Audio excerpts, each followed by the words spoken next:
Coach Prime and the Colorado Buffaloes stole the Week 1 storylines.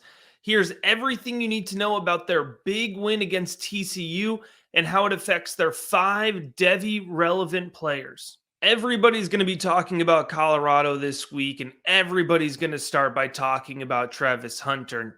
Now, I will talk about Travis Hunter, but that's not who I want to start with. For me, the biggest Devy storyline is seeing the impressive outing from true freshman Dylan Edwards.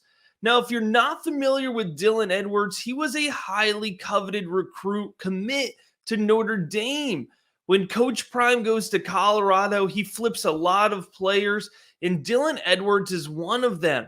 There was always a suspicion that Dylan Edwards would get on the field early, but I did not expect this type of performance from him. He went 5 for 135 through the air with 3 receiving touchdowns. That first receiving touchdown, it was a short yardage one, but if you look at it, they trusted him on 3rd and goal, and that was before Colorado really had momentum going. The fact that Coach Prime went to Edwards when he needed a score on 3rd and goal early on in the game, that's a lot of confidence for a true freshman running back. Proceed later on in the game, and that's when you get some of the big plays where Dylan Edwards is able to show his quickness, his athleticism, his ability to make guys miss in space, and his downfield acceleration ability. That makes for a really exciting combination. Now, moving forward, it is important to keep in mind the profile that Dylan Edwards is bringing with him. He is a smaller back coming in at 5'9" and sub 180. He'll have the opportunity to bulk up over the next couple of years, but I do think at least this year, we're going to see him used primarily as a pass catching option. And let's hope to see him progress into more of a 15 to 20 touch type guy over the next couple of years. From a Devy perspective, let's proceed with some realistic caution here and expect him to project as a late day 2 selection, but one that's going to be very fun and is going to have a lot of upside, especially in PPR formats. Dylan Edwards, for me, was the most surprising player of the week. All right, let's talk about him. Travis Hunter, former 5-star, #1 overall recruit in his class. He starts his career at Jackson State. He commits to Coach Prime. And when Sanders moves from Jackson State to Colorado, Travis Hunter was one of the first players to head on over with him. Now, all the reports out of spring camp were that he was going to be the starting DB and he was going to rotate in at wide receiver. And wow, did they undersell that. He more than rotated in at wide receiver.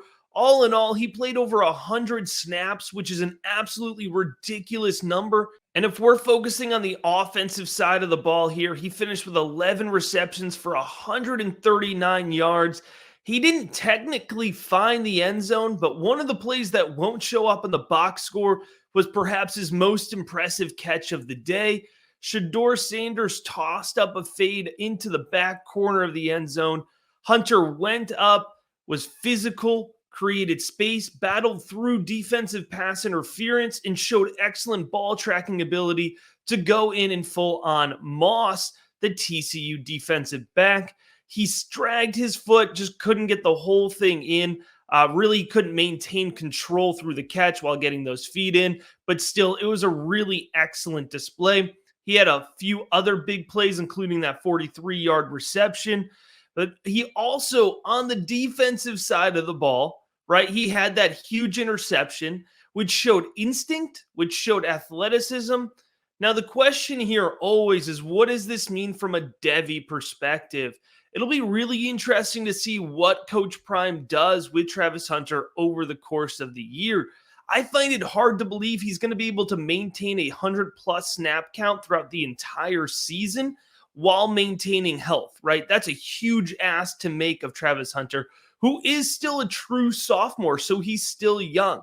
He'll be eligible for the 2025 NFL Draft.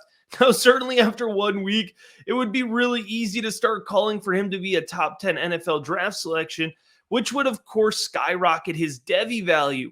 However, what we need to keep in mind with Travis Hunter is up until this point, he's always been considered a DB first and a wide receiver second. It's amazing that he's able to play both ways at the collegiate level, but it's not realistic to think an NFL team would ask him to do that. So if you're thinking about how Travis Hunter's value falls in your league, if you're looking to make an offer for him, if you're looking to maybe trade him off after a big performance, I would keep in mind that there's a lot of volatility to his Devy value because there's always the chance that he flips to be a full-time DB either at the college or the pro level. To be honest with you, if I had Travis Hunter on my team right now, I'd be looking to flip him for a premium. I got to be honest with you. I did not expect that type of performance from Shador Sanders. Now, it's important to keep in mind that Shador Sanders was a highly coveted four-star recruit. He did originally commit to Jackson State and, of course, play under his dad in that coaching regime. His dad coached him all the way through high school before taking that Jackson State job. So there was always this notion that he was kind of following his father through his collegiate career. And the question was he going to be able to perform when he stepped up at the collegiate level? Well, he showed up and showed out in the spring game, but then the question became, who is he actually playing against? Colorado with a lot of new players coming in. The question was around that depth and what the spring game defense actually looked like. Well, he showed up in week one and proved everybody wrong, including myself, who undersold his upside here. So now we're looking at a player who comes out week one, puts up a huge stat line, over 500 passing yards, 5 touchdowns, no interceptions on the game. And I think one thing that's really important to point out is that although he did look mobile and athletic, he wasn't banking on his legs. If you look, he actually has negative rushing yards because of the way college stats work. If a quarterback takes a sack, those are negative rushing yards applied to him. But if you watch the game, you saw a quarterback that looked poised. He was reading the field well. I thought he really led his wide receivers throughout the game. So Shador Sanders, for me, he's legitimately going to be talked about as a first-round candidate here for the 2024 NFL Draft. Now, I'm not ready to put him there yet, and he's certainly not in a tier with Caleb Williams or Drake May in terms of his NFL prospects, but he is 6'2", 215. So he has the recruiting pedigree. He has the size. We've seen him be able to be poised, show off arm talent, show off athleticism. There's no reason for him not to be in the first-round conversation. So in terms of his Devy value, I think Shador Sanders is only going to see his value rise. If you have him on your roster, he is a strong hold for me. I think you need to see him accumulate value over the next couple months. And then in November, December, right before we get into draft season where quarterbacks start to get really picked apart and scrutinized, put under the microscope, they often see their value fall through the pre-draft process. So right in that November, December range, gauge the value of your league mates and see if you can flip him then for a premium. I want to finish by talking about 2 wide receivers, Jimmy Horn Jr. and Xavier Weaver, who both had great games. Jimmy Horn Jr. went 11 for 117 with a touchdown. Xavier Weaver went 6 for 118 and a touchdown. Both Jimmy Horn Jr. and Xavier Weaver are transfers into Colorado, high 3-star recruits who had athletic backgrounds and profiles. If these 2 guys continue to produce over the course of the season, they're going to work their way into being legitimate day 3 NFL draft prospects.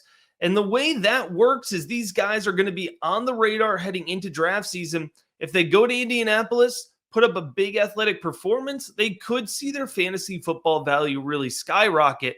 So I'm not going out and telling you to, prioritize trading for either Horn or Weaver, but I would definitely encourage you to watch them, track them over the course of this season, figure out maybe which guy that you think projects better, and just try to see if you can add them on your Devy rosters throughout the course of the year or keep them as a prioritized target thinking through your rookie drafts in 2024. So there you have it. That's how I'm reacting to a big week 1 performance from Colorado. If you want my reactions instantly, you can join the Rookie Big Board Discord. The link is in this video. And if you want full access to see where these guys fall in my Devy rankings, you can head on over to patreon.com/rookiebigboard. That link is also in this video.